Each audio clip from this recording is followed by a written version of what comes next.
Some fascinating moments recently from the Fox propaganda network, but with a twist. We're actually not going to focus on Jessica Tarlov's brilliance, but rather the stupidity and dishonesty of her right-wing co-host, Jeanine Pirro, who has made back-to-back verifiably false and stupid statements pertaining to Donald Trump's classified documents case. But before we unpack all that, if you end up liking this video and you want to support the channel, please be sure to hit the like, subscribe, and alert bell before you go. I greatly appreciate it. All right, friends, listen, it's not always going to be about Jessica Tarlov when we talk about the five, even though it probably should be. In this case, I want to focus on Jeanine Pirro. Now, Jeanine Pirro apparently used to be a judge. Like, that's real. That's not like a joke or anything. It's not a nickname. She was apparently a trained attorney and a judge, but you wouldn't know it based on the clips I'm about to show you. Now, obviously, she's a strident Trump supporter and MAGA cultist.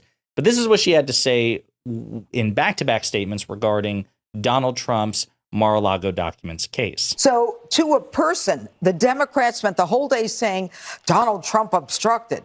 Well, newsflash, Donald Trump was not charged with obstructing.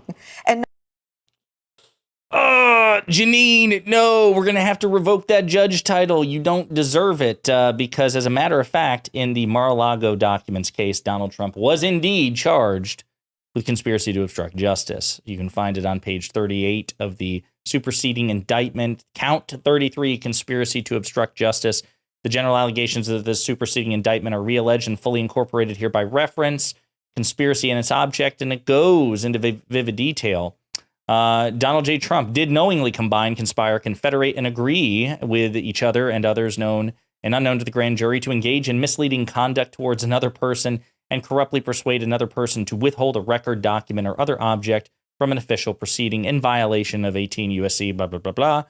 But yeah, he actually was charged with conspiracy to obstruct justice. As a matter of fact, she was fact-checked on this and community noted, even on the right-wing cesspool that is Elon Musk's X. So humiliating. She got community noted and owned, community owned.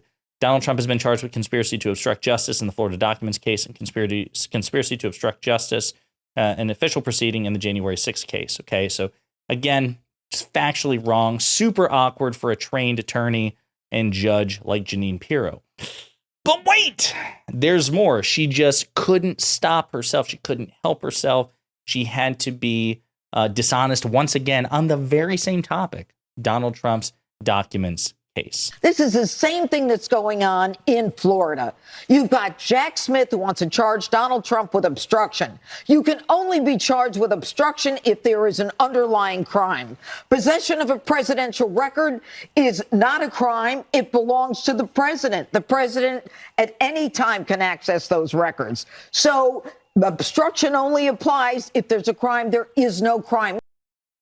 Oof, except she's wrong. And how do you know she's wrong? Well, here's how you know she's wrong. Not only because the Department of Justice says that this is a crime, right? But also her interpretation of the law is contradicted by a former Trump official, among others, but Bill Barr, Trump's own Rottweiler attorney general, who debunks this and has been debunking this at length since Donald Trump was indicted. We're going to play several clips and unpack them together. Here, I think the government acted responsibly.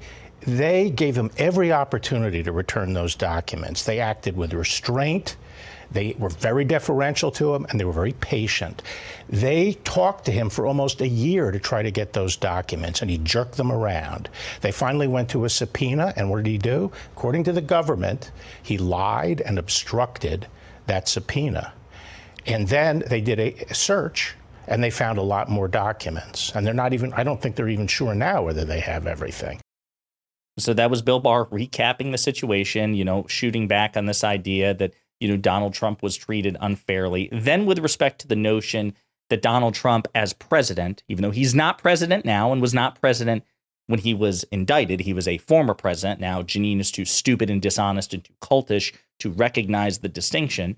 But setting all that aside, Bill Barr again proceeds to debunk the idea that Donald Trump can just grab whatever he wants as a president or ex-president and take it with him. I'll point to these and say, listen, so there are two big lies, I think, that are out there right now. One is, these other presidents took all these documents. Those were situations where they arranged with the archives to set up special space under the management, control, and security provided by the archivist to temporarily put documents until the libraries were ready. These were not people just putting them in their basement, okay? And the second thing that the president, this idea that the president has complete authority to declare any document personal is obvious. It's facially ridiculous. That opinion had to do with the distinction between official records, which are records prepared by government agencies for the purpose of government action, and personal documents as opposed to official documents, which are things prepared by the president, such as a diary or notes, which are not used in the government's deliberations. And yes, as to the second class, stuff that the president himself generates, the president has some discretion. But these are official documents. It's inarguable. The president's daily brief provided by the intelligence community is not Donald J. Trump's personal document, period. That's the end of it. She's just simply wrong. I found it hilarious because I saw the clip in which, again, I saw, oh, that's not true. That's an easy community note, right? And there was a community note. And then for her to go back to back, like within a 24-hour spread, and just like relentlessly commit to saying stupid stuff, verifiably false and effortlessly debunked arguments and lies on the same subject. She's a glutton for punishment, but I love it. And I also love using Republicans' words against other Republicans, and especially to have Bill Barr in my back pocket, this guy who is, again, he was a shameless partisan in his role as Attorney General for Donald Trump, right? This is somebody who was a Trump loyalist. And to use his words against other MAGA cultists is just chef's kiss. I love it. Let me know what you think in the comments.